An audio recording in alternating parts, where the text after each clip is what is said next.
Announcement guys, another day, another job.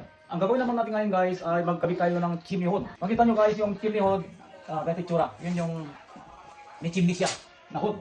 Okay. So dito natin ilagad guys dahil nandito yung stove natin. Okay. Ang mga chimney hood guys, ang minimum na height ay 30 inches from the top to the countertop. 30 inches yun. Okay, so i-ready natin, kailangan nakabit natin yung stove natin dahil in between two window, inginit na ko yung stove.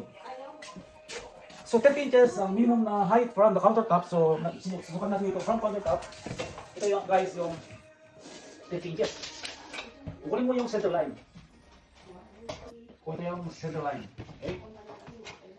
Pagdating naman dito guys, from under ng bottom ng chimney hood natin sa butas ay may 14 inches. Tapos, okay. Sasabit natin guys, may slot hole dito. Slotted hole.